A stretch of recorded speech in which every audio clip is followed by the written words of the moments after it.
ঈশ্বরের সেবা উৎসাহের সহিত করার ফল।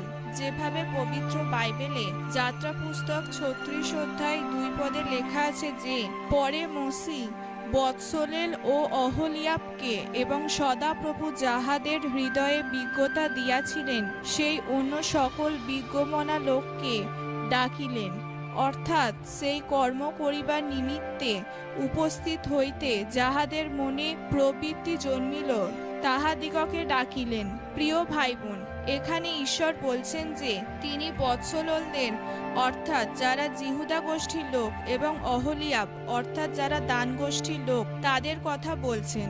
ঈশ্বর বলছেন যে আমি তাদের হৃদয়ে কাজ করার বুদ্ধিকে দিয়েছি যেন তারা শেখে যে কিভাবে সুন্দর নকশা করতে হয়, কিন্তু তাদের মনে হয়েছিল যে তারা দুনিয়ার সব থেকে ভালো কারিগর আছে।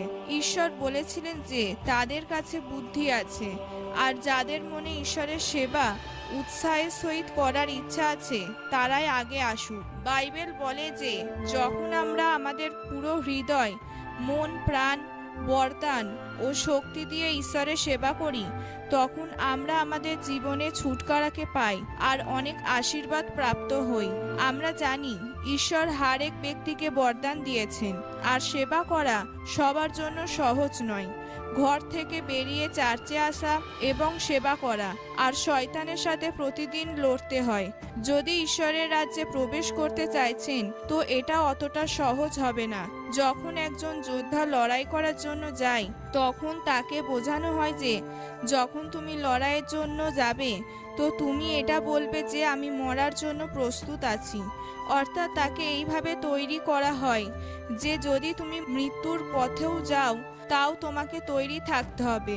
একটি সাংসারিক যুদ্ধ যার জন্য কোনো সম্মান নেই, এবং এই সাংসারিক যুদ্ধে শুধু টাকা মিলবে অথবা লোকে আপনাকে বড় যোদ্ধা হিসাবে চিনবে, কিন্তু স্বর্গরাজ্যে তার কোনো প্রভাবই ফেলবে না। যখন আপনি সেবা কার্যতে সঠিক পথে চলেন তো শয়তান বাধা দেওয়ার চেষ্টা করে।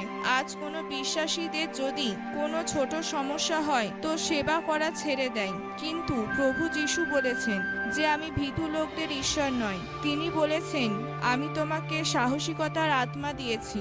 আর যখন আপনি ঈশ্বরের আত্মাতে ভরপুর হয়ে সেবা করেন তো ঈশ্বর আপনাকে আশীর্বাদ করেন। আমেন।